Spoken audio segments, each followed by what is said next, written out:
Hey y'all, it's Tim Miller from the Bulwark. There is a new ad campaign from the Harris team. It's a multi-million-dollar effort going into the swing states. And the ad creative is something that they had kind of teased in a Fox News ad that we talked about a month or so ago. But now they're putting real money behind it, the big bucks. And I think it is a core message that they're going to drive, especially coming off of the first Liz Cheney-Kamala Harris event in Wisconsin yesterday. So let's take a look at the ad together. In 2016, Donald Trump said he would choose only the best people to work in his White House. Now those people have a warning for America. Trump is not fit to be president again. Here's his vice president. Anyone who puts himself over the Constitution should never be president of the United States. I cannot in good conscience endorse Donald Trump this year. His defense secretary. Do you think Trump can be trusted with the nation's secrets ever again? No. I mean, it's just irresponsible action that places our service members at risk, places our nation's security at risk.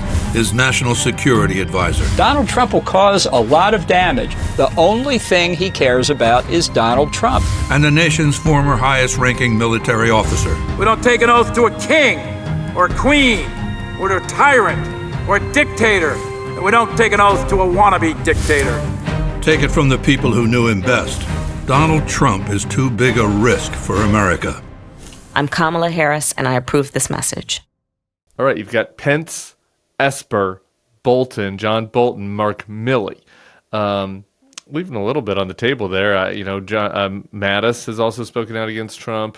John Kelly, maybe both of them just in writing rather on camera. They're just hoping to get people on camera. You should get on camera, Jim Mattis and John Kelly. But still, it's the VP, it's the Secretary of Defense, it's the National Security Advisor, it's the highest-ranking military officer. So, and this is these are serious, high-level offices. None of them want Donald Trump back in the Oval Office. I think that the line here that is fresh, that is worth kind of honing in on, is too risky for America. Bill Kristol and I talked about this on Monday's podcast, that there's a little bit of tension in the messaging between wanting to say, hey, we're not going back to Trump, we're going forward. Wanting to be positive, wanting to be weird change, they're stale. You're sick of them, they're old, we're fresh, we're different. There's a little tension between that message and the message of they're very risky, right? Because can you be stale and risky? I mean, I guess it might be risky to eat like a old, stale, moldy piece of bread. So, you can find it there. You can get to that message. It's a little more complicated. But my answer when we were talking about it with Bill was that, I feel like the we're fresh, we're different is almost like an implicit message at this point, just in Harris, the person and her identity, right? First woman of color, black woman, Indian descent. She's so much younger than him, so much more vibrant than him. You almost don't have to say it, You can still say we're not going back because we like that line, but you don't have to talk about how we're fresh and different. It's just kind of part of the mood music around the campaign. And then that allows you to make a more pointed message about the danger and the threat of Donald Trump. And if you're thinking about the people that you're trying to talk to here, you're trying to talk to people who are either A, Republicans that don't like Trump, Nikki Haley voters, that you want to get over the edge, or B, people who might be apathetic.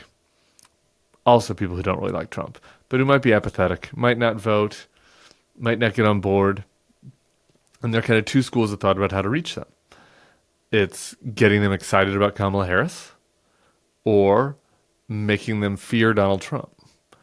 And I think the thing is, why not try both? And when you have as much money as the Harris campaign has, why not try both? Why not, maybe for some of the voters, winning them over for Kamala Harris and getting them excited about it, getting them coconut pilled is possible and doable. Maybe there's another group of voters for whom that's not doable, and scaring them about Donald Trump is a better way to get them off the couch. And so I think this ad kind of speaks to that voter, and you can see now with this sort of drip of this new ad comes out, the ad that we talked about yesterday with Olivia Troy, who is a former Trump official, the Liz Cheney, Kamala Harris event. You have this back-to-back-to-back run of kind of messages that speaks to kind of those two categories of the Nikki Haley voters and the people who might be apathetic and might need a kick in the butt to get out and vote.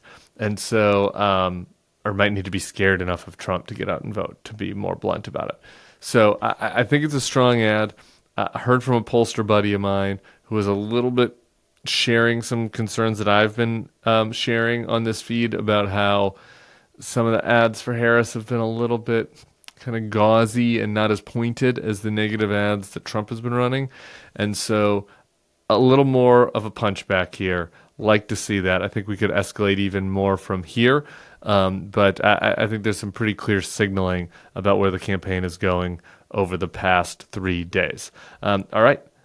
We've got a lot more to come. We've got weekend content. We've got hot weekend content on the Bulwark YouTube feed this weekend. So, make sure if you're laying around, if you get a little hangover, you get a little post-church, Sunday window, a little Sunday evening, looking for something to do, make sure to check back to the feed because we've got some good stuff coming for you. Subscribe, give us a little thumbs up. We'll be seeing you back here soon.